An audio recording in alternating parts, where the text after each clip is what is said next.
Sebagai salah satu kelompok etnik di Sumatera Utara, masyarakat Mandailing memiliki berbagai corak nyanyian dan mereka menyebutnya ende. Seorang ibu misalnya, bernyanyi sambil menimang anaknya agar tertidur disebut ende bue-bue. Begitu pula, ketika seorang ayah misalnya mengungkapkan rasa iba lewat nyanyian kepada anaknya yang ditinggal mati oleh ibunya dinamakan ende uro-uro.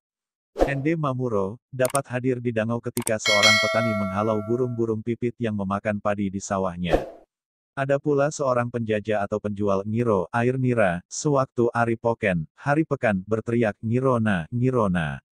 Patalak, patalak, sou patungkap, adalah termasuk Near Song, Yan Harold Brunfen, 1968, adalah nyanyian yang lebih mementingkan lirik daripada lagunya, yang lebih dikenal dengan sebutan Peddler's Chris. Selain itu, di Mandailing ada pula nyanyian yang hadir bersama-sama tarian adat Tortor, yaitu, Jair, yang diiringi ensembel musik Gondang Boru.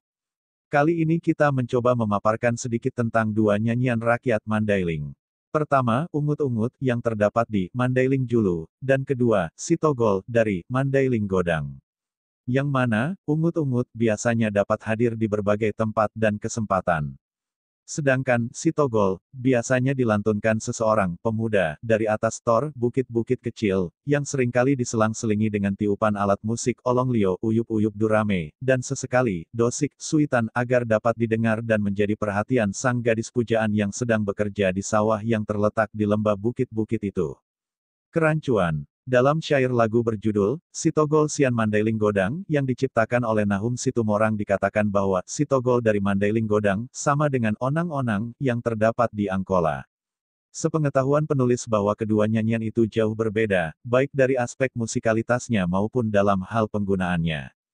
Sitogol, dari Mandailing Godang, memiliki gaya ritmis dan melodis yang jauh berbeda dengan onang-onang, dari Angkola, dan Sitogol, tidak pernah hadir dalam konteks upacara adat perkawinan misalnya, sedangkan onang-onang, dari Angkola itu merupakan nyanyian adat yang dihadirkan bersama tari adat Tortor, dengan iringan ensembel musik Gondang Dua. Meskipun ada onang-onang, yang dinyanyikan bukan dalam konteks upacara adat, namun penggarapan gaya musikalnya tidak jauh berbeda, hanya teks atau syairnya saja yang berbeda, dalam konteks upacara adat. Jadi jelas bahwa Ende Sitogol, dari Mandailing Godang ini tidak sama dengan onang-onang, dari Angkola. Dalam hal ini, Angkola adalah satu kelompok etnik tetangga terdekat kelompok etnik Mandailing di Tapanuli Selatan. Boleh dikatakan bahwa antara kedua kelompok etnik ini lebih banyak dijumpai persamaan budaya daripada perbedaannya. Sementara Tapanuli Selatan itu sendiri adalah sebutan untuk satu wilayah administratif pemerintahan sekarang yang berstatus kabupaten, yang merupakan warisan kolonial Belanda. Oleh karena itu tidak akan pernah ada, Gondang Tapanuli Selatan, seni budaya Tapanuli Selatan. Aspek tekstual. Baik Ungut-Ungut maupun Sitogol, memiliki teks atau syair berbahasa Mandailing dan umumnya berisi keluh kesah, ungkapan perasaan, tentang cinta ataupun kemelaratan. Karena itu keduanya lebih mementingkan lirik ketimbang lagunya. Keduanya nyanyian tersebut awalnya tidak memiliki jumlah baris bait, yang tetap karena dinyanyikan secara spontan. Ada kalanya 4 baris berstruktur pantun, 5 baris, 6 baris dan sebagainya, namun dalam perkembangan selanjutnya ada kecenderungan berstruktur pantun. Untuk Ungut-Ungut, yang bersajak AB-AB, di mana baris pertama dan kedua adalah sampiran, sedang baris ketiga dan keempat merupakan isi. Adapun teks, Sitogol, yang berstruktur pantun atau tidak cenderung pula secara keseluruhan merupakan isi, tanpa ada sampirannya. Di dalam teks nyanyian, Ungut-Ungut, dan Sitogol, terdapat banyak kata, mada, ile, baya, da, dan lain sebagainya yang tidak mengandung arti, meaningless syllables, yang sama kedudukannya dengan kata, lah, kah, yang, ataupun, wahai, dalam bahasa Indonesia.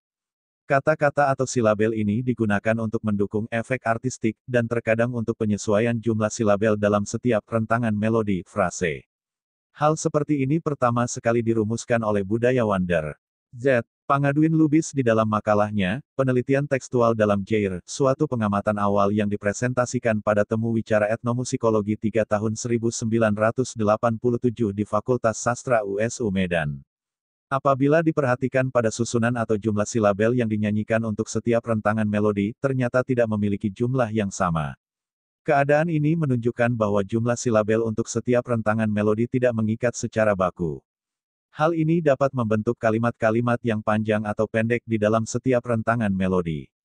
Penyesuaian kalimat panjang ataupun pendek di dalam setiap rentangan melodi ketika menyanyikan ende sitogol atau ungut-ungut tergantung pada kepiawaian si parende penyanyi itu sendiri.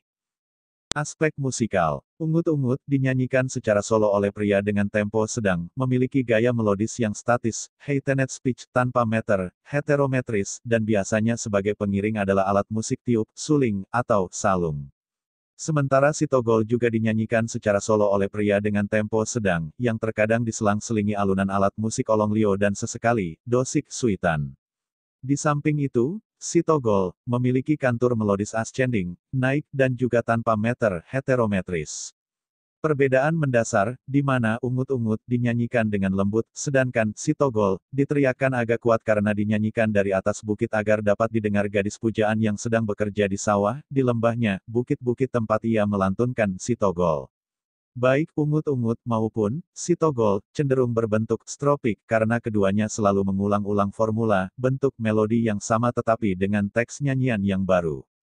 Rizaidi Siagianma, Ketua Jurusan Etnomusikologi di Fakultas Sastra USU, mengemukakan bahwa musik vokal seperti ini disebut logogenic. Artinya lebih mengutamakan teks nyanyian untuk mengungkapkan ide ketimbang kepuasan aspek musikalnya. Penutup, ungut-ungut dan sitogol adalah nyanyian rakyat Mandailing, disebut ende saja oleh mereka, yang terdiri dari kata-kata dan lagu, yang berbentuk tradisional karena ada dan eksis dalam masyarakat Mandailing sejak dulu sampai sekarang.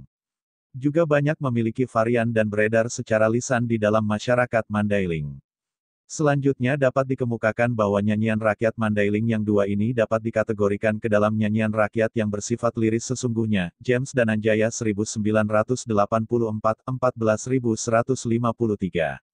Karena liriknya mengungkapkan perasaan tanpa menceritakan suatu kisah yang bersambung, dan dominan mengungkapkan perasaan sedih, putus asa karena kehilangan sesuatu, atau cinta ataupun kemelaratan yang menggambarkan keinginan-keinginan manusia yang tidak pernah tercapai.